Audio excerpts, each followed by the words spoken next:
de oficios.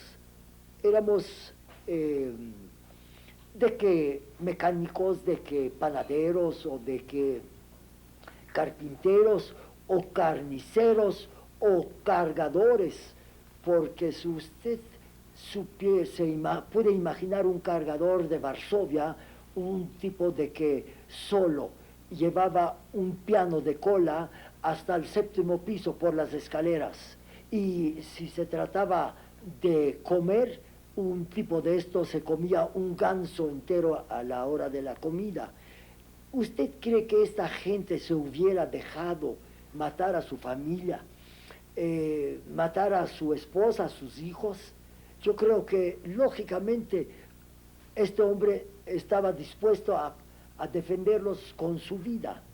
También los alemanes lo sabían, también los nazis lo entendían. ¿Qué es lo que optaron? ¿En qué forma dirigieron el plan de exterminio? Se dieron 3 años de plazo, y lo que empezaron desde el principio es con el, como dicen aquí en México, de bajarnos la guardia física y la guardia moral. La guardia física la lograron fácilmente porque nos hacían efectuar trabajos forzados. Trabajábamos de día y noche y no nos daban de comer. Lógicamente perdíamos fuerza física. Ahora, moralmente, pues lo mismo, nos degradaron absolutamente, nos hicieron usar parches sobre nuestra ropa, parches amarillos del lado izquierdo adelante y del lado derecho en la espalda. Luego, por ejemplo, no nos permitían caminar sobre la banqueta, teníamos que caminar junto a la banqueta. Si pasaba algún alemán, teníamos obligación de quitar rápidamente nuestra cachucha y exclamar en voz alta en alemán: Gut Morgen, mein lieber Herr, buenos días, mi querido amo. A lo que nos contestaba: Verfluchte Jude, maldito judío. Luego de noche asaltaban nuestras casas, violaban a nuestras hermanas, mataban a nuestros hermanos, nos perdimos toda la fuerza moral, Ellos tenían esto bien calculado, querían llegar a la degradación máxima para poder manejarnos fácilmente. Y por esta razón, luego nos metieron en los guetos. ¿Qué es lo que pretendían con los guetos? El gueto en sí, ¿qué era el gueto? Nos metían en los lugares más deprimentes, más feos de la ciudad, rodeaban una parte con un muro muy alto y cuidado por los mismos nazis, nos metían al gueto y allá igualmente nos hacían trabajar día y noche, levantaban fábricas, sobre todo de ropa y de calzado, y en estos guetos, sin ninguna protección de limpieza o de ¿cómo se llama? De servicio médico. ¿Cómo se llamaba el gueto? Bueno, yo estoy hablando de todos los guetos. En cada pueblo había un gueto. Si usted se refiere al gueto de mi pueblo, en mi pueblo no había gueto porque los alemanes lo preparaban para una ciudad principal, y entonces nos llevaron a un gueto cercano que se llamaba en polaco Nowe Miasto, en yiddish Neinstut. ¿Iba toda su familia? No, nosotros no fuimos al gueto, yo no fui llevado al gueto porque trabajábamos en nuestra fábrica y a los alemanes, los que fuimos muy útiles, no nos llevaban, no nos sacaron de nuestro lugar. Pero todos los demás, no solo de mi fábrica, de nuestra fábrica, sino de varias fábricas, se quedaron trabajando en la ciudad. Pero todos los demás se fueron a este gueto. ¿Y qué pasó con su familia? Mire, la familia estaba con nosotros, o sea, mis hermanas, de hecho todos trabajábamos en la fábrica. Allá no había distinción por ser mujer, de todas maneras trabajaba. Lo que yo le mencionaba de los guetos, de todos los guetos, de que, como le dije que no había ninguna protección higiénica y empezaron a brotar epidemias, sobre todo el tifo. ¿Nos estaba diciendo? Sí, es que en el gueto no había ninguna protección higiénica y si usted entraba a un gueto se podía encontrar sobre las banquetas cuerpos humanos muertos por la epidemia, muertos por el hambre o por el frío. Todo esto los nazis lo tenían perfectamente bien premeditado a dejarnos a este nivel de poder manejarnos a la perfección cuando llegó el tercer año que fue el año 1942. Es cuando empezó como lo llamaban los alemanes, la solución final, donde iban a llevarnos ya a morir a todos por igual, hombres, mujeres, niños o niñas. Nosotros no lo sabíamos, pero antes de llegar a eso, ya que mencionamos del gueto, nosotros no estuvimos en el gueto, pero las familias de mis hermanos, 3 de mis hermanos estaban casados. Mi hermano mayor, Moisés, mi hermano Israel y mi hermana Marisha. Estaban casados con hijos. Pero ellos estaban entre nosotros, efectivamente.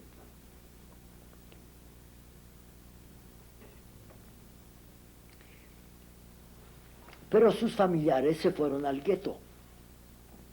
Surgió que por el tifo en el gueto, la gente empezó a huir del gueto. Así les dispararan, de todas maneras estaban en peligro de morir. Empezaron a huir y los padres de mi cuñada, de la esposa de mi hermano Israel, se vinieron a nuestra casa huyendo del gueto a esconderse y estuvieron allá con nosotros escondidos. ¿En qué forma? No sé, pero los nazis dieron con ellos. Yo no quiero decir de que sea yo supersticioso o que crea yo en casos de que a veces suena anormal, pero esta misma madrugada, en la mañana, en la madrugada, estaba yo en la cama con mi papá. A un lado mi papá y del otro lado yo. Y sentía un sueño que no puedo explicarme hasta hoy día. Veía a varios nazis delante de nosotros con sus fusiles, disparándonos.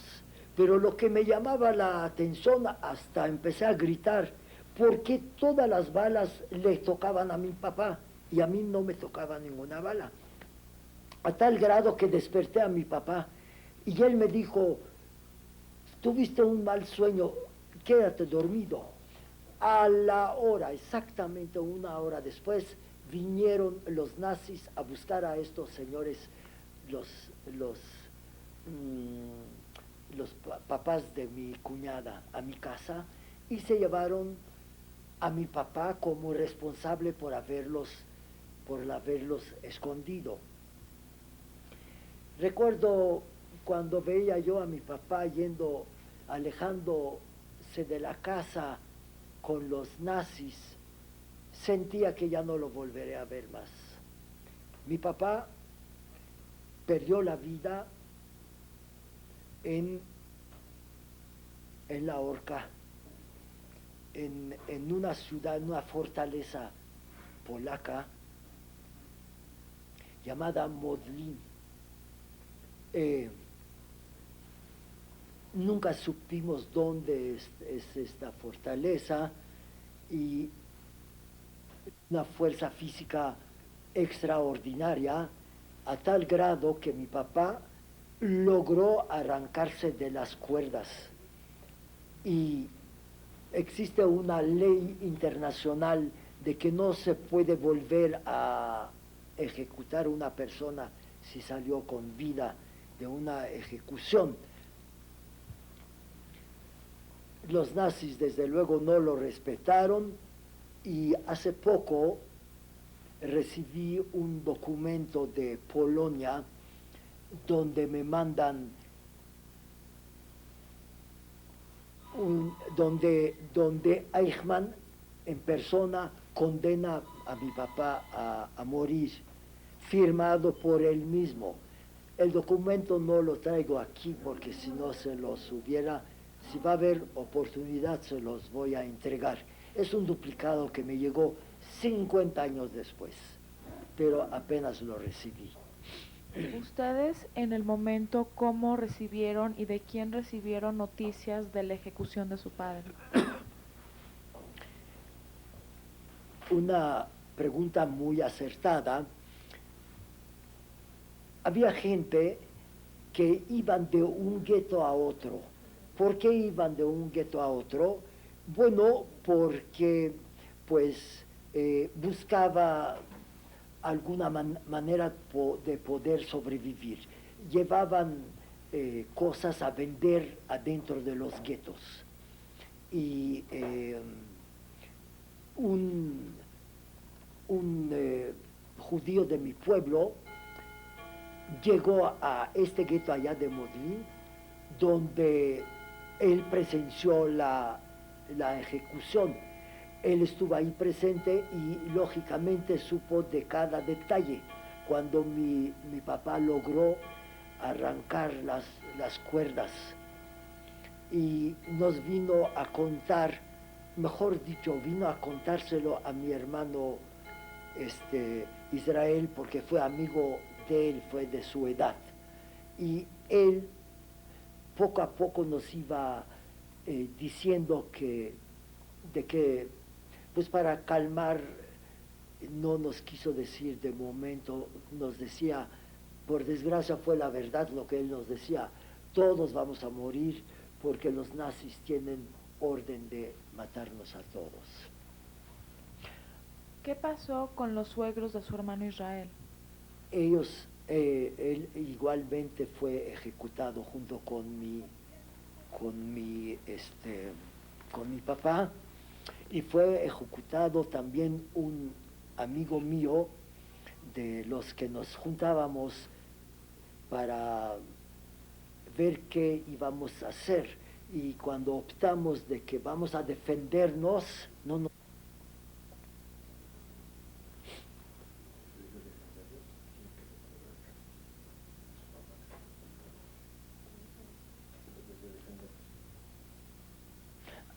Cuando optamos que debemos defendernos, uno de mis amigos al día siguiente pues se le ocurrió defenderse, y le pegó a un nazi con su pala donde estaba trabajando.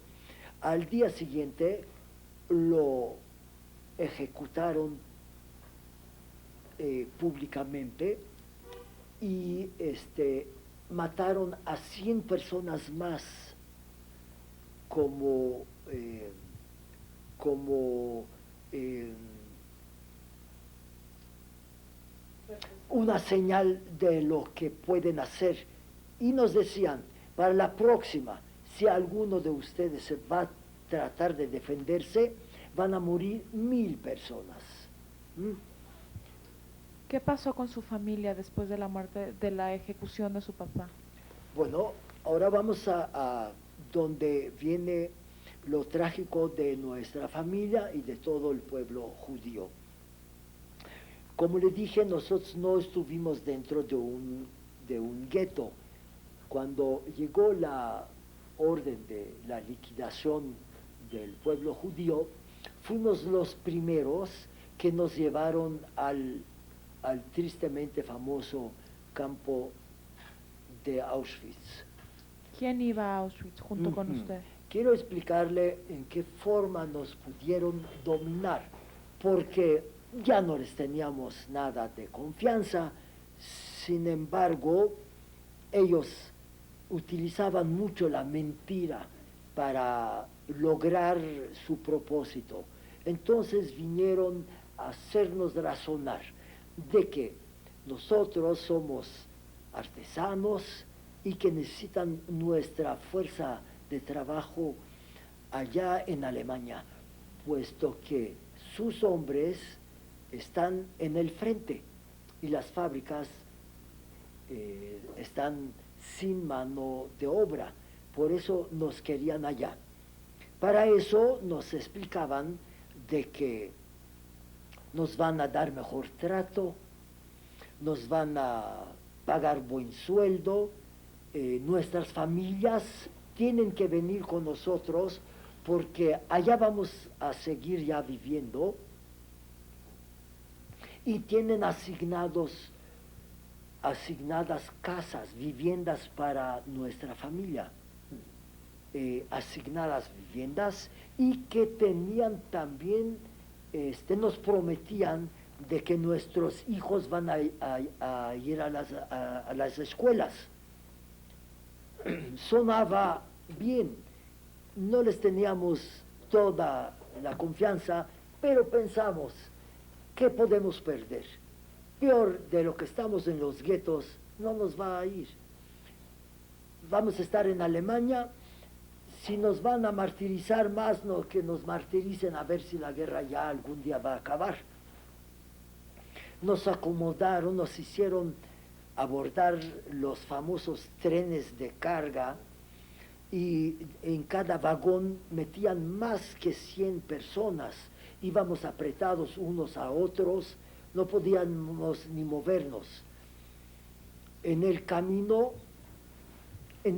duramos 3 días para llegar al famoso Auschwitz. ¿Con quién iba usted? Íbamos toda la familia íbamos en el mismo vagón. En el camino, la gente débil no aguantaba 3 días parados sin comer y sin agua. Los escándalos, la gente religiosa se encomendaba a Dios gritando el Shema Israel para que les ayudaran. Niños pequeños, gente enferma, se moría de pie, asfixiada, apachurrada, con el movimiento del tren que corría. Y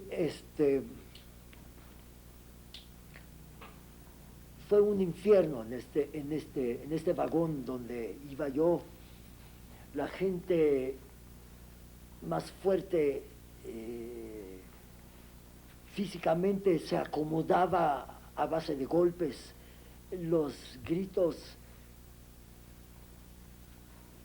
el olor, la gente hacía sus necesidades fisiológicas, parados, algo imposible de imaginarse. No quiero quedarme aquí demasiado porque tendríamos que platicar demasiado sobre... ¿Hermanas o con su madre? Qué bien que me hace esta pregunta, porque así como había gente desesperada, gente que no aguantaba, gente que moría de desesperación, había quienes levantaban el ánimo.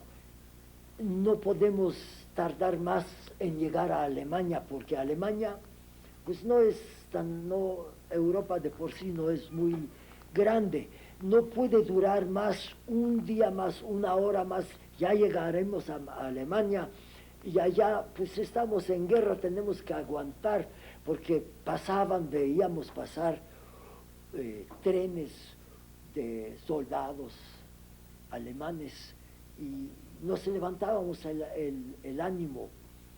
Le voy a ser franco, yo fui uno de ellos, por eso después me conocían por el de las 7 vidas del gato, porque donde después le voy a contar, en los peores momentos siempre tenía yo esta fuerza de levantar el ánimo a los demás.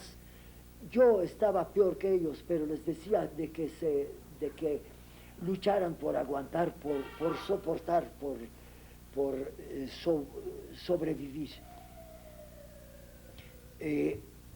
Por una rendija de este mismo vagón donde iba yo, cuando paró el tren,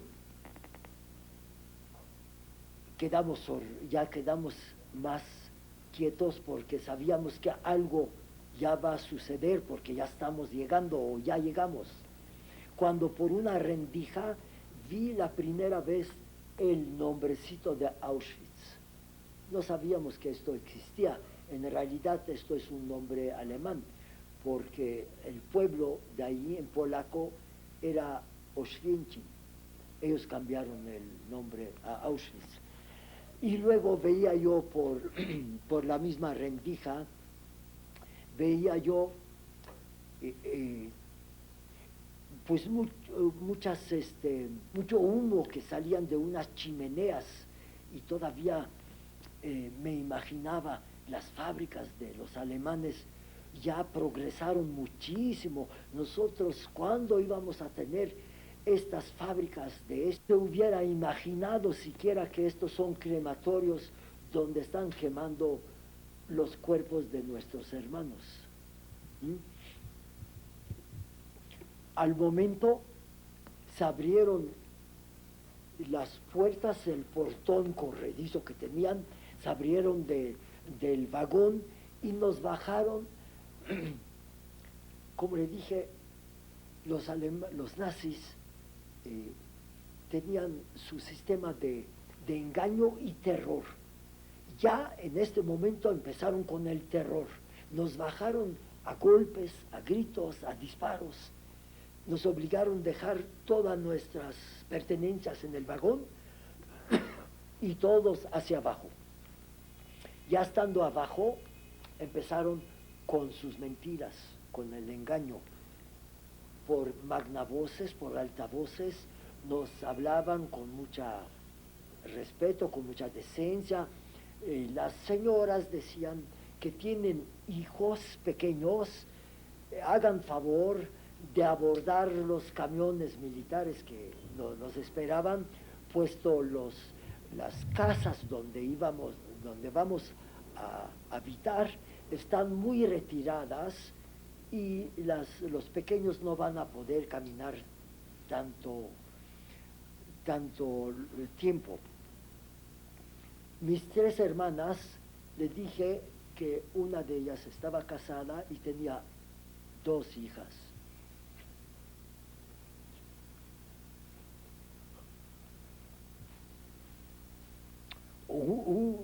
Una de nombre Yafa y la otra Toma. Las 2 niñitas las agarraron mis otras hermanas para subir con ella. al camión. Fueron los primeros que fueron las cámaras de gas. Disculpe.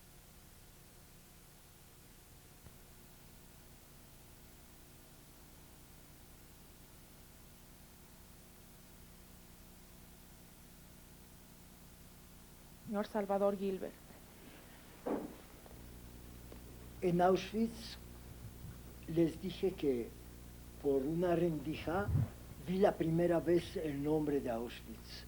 Les dije que a base de terror, de golpes, nos hicieron bajar del tren, dejando todo lo que poseíamos en el mismo, y hicieron abordar los camiones militares que esperaban a las señoras con niños pequeños, con sus hijos pequeños, diciéndoles de que las habitaciones que nos tienen asignados están bastante retirados y que los pequeños no van a poder caminar tanto. Al mismo momento, las señoras que quedaban las apartaron a un lado y los camiones partieron del lugar. A los hombres nos separaron de las mujeres y nos hicieron pasar a unos al lado izquierdo, a otros al lado derecho. ¿En qué forma? Nos acercábamos de a 5 en 5 y un oficial